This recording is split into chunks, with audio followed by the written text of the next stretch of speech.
Olá, queridos amigos, nós estamos de volta e nós estudaremos o livro de Apocalipse, versículo por versículo, até entendermos tudo de uma maneira simplificada. Algumas pessoas têm medo do livro de Apocalipse, mas na verdade Apocalipse quer dizer revelação, aquilo que Jesus quer revelar para nós, sobre a esperança do seu breve retorno e sobre as coisas que devem acontecer.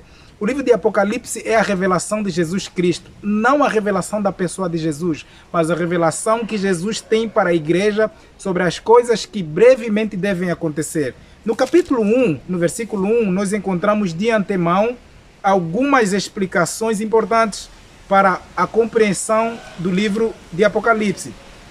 O versículo 1, a revelação de Jesus Cristo, que Deus lhe deu para mostrar aos seus servos as coisas que brevemente devem acontecer, e declarou, enviando-os por meio do seu anjo a seu servo João. Então, essa revelação passou por etapas. Primeiro, ela estava na mão de Deus, e Deus deu a Jesus. Jesus entregou ao anjo, e o anjo entregou a João, e João enviou às igrejas. É muito simples entendermos o versículo 1 do capítulo 1 de Apocalipse.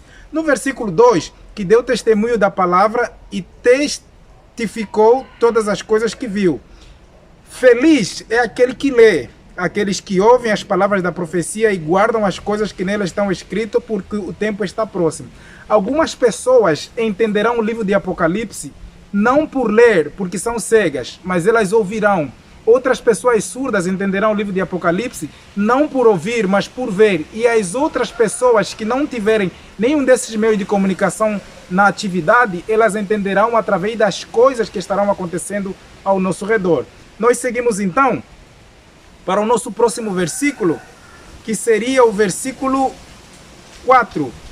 João, às 7 igrejas que estão na Ásia, graça e paz seja convosco, daquele que é Deus o Pai, daquele que era o Espírito Santo e daquele que há de vir, Jesus Cristo, e dos 7 espíritos que estão diante do trono de Deus. Aqui nós vemos uma repetição do trio celeste. Os 7 espíritos, na verdade, que aparecem no livro de Apocalipse é apenas um espírito. As 7 igrejas que aparecem no livro de Apocalipse é apenas uma igreja. O Espírito Santo trabalha reiteradas vezes nas 7 igrejas, então João usa a linguagem de 7 espíritos por causa das 7 vezes que ele atua em cada período da igreja cristã. Muito bem, nós vamos avançar e a Bíblia nos diz, versículo 5, e de Jesus Cristo que é a fiel testemunha, o primogênito dentre os mortos e o príncipe dos reis da terra, aquele que nos amou e nos lavou de nossos pecados e com seu próprio sangue. A palavra que aparece aqui, falando de Jesus como a fiel testemunha, o primogênito dentre os mortos, não quer dizer exatamente que Jesus foi o primeiro a morrer. A palavra primogênito, ela pode ter 3 conotações na Bíblia, e é utilizada aqui no livro de Apocalipse, é que de todos os mortos na face da terra, entre os humanos, a morte de Jesus é a mais importante. Ela é a mais destacada, é a única morte que poderia trazer salvação aos pecadores. Avançando, versículo 6, e nos fez reis e sacerdotes para Deus, seu Pai, a ele seja a glória e o domínio para sempre. Amém. O versículo 7 nos diz, eis que ele vem com as nuvens e todo olho o verá. E também aqueles que o transpassaram e todas as tribos da terra se lamentarão sobre ele. Eu queria terminar a lição de hoje falando sobre o versículo 7.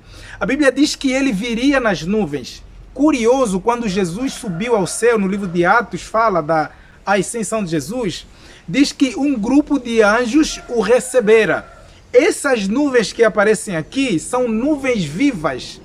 João vê nuvens, mas na verdade são anjos. Na medida que vai se aproximando da terra, os perdidos e os salvos percebem que aquelas nuvens não são nuvens normais, mas o brilho e a glória dos anjos fez com que João percebesse ou tivesse essa visão de que são nuvens. Mas essas nuvens não são nuvens literais, mas são os anjos que virão com Jesus, as miríades e os milhares de anjos.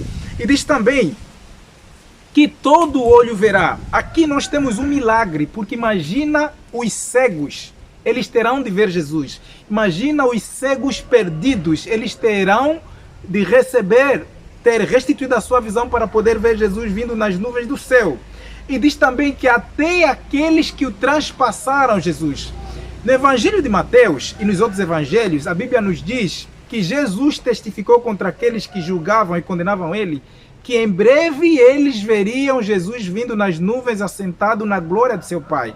E João, em Apocalipse capítulo 1, versículo 7, nos diz que até aqueles responsáveis pela morte de Jesus vê-lo-iam vindo nas nuvens. Então, o que nós entendemos? Pilatos, Herodes, Anás e Caifás e toda a turba que gritava crucificam, ressurgirá antes da volta de Jesus para ver Jesus voltar, porque Cristo tinha prometido no seu julgamento que essas pessoas vê-lo-iam voltar. Então nós temos a chamada ressurreição especial, em Apocalipse capítulo 1, versículo 7, do qual o profeta Daniel nos diz, em Daniel capítulo 12, que muitos dos que dormem no pó da terra ressuscitariam para a vergonha e desprezo eterno. Na segunda vinda de Jesus não aconteceria uma ressurreição generalizada dos perdidos, mas daqueles que são responsáveis pela condenação e crucifixão do Filho de Deus. Esses ressurgiriam para ver que eles traíram e mataram um sangue inocente. Nós terminamos aqui a nossa lição de hoje. Se você quer que nós continuemos a gravar conteúdos a despeito do livro de Apocalipse, compartilhe esse vídeo, se inscreva no nosso canal, o último convite divino, e acesse o nosso grupo no WhatsApp também, que estará disponível na descrição desse vídeo, o último convite divino. E que Deus te abençoe. Aquele abraço.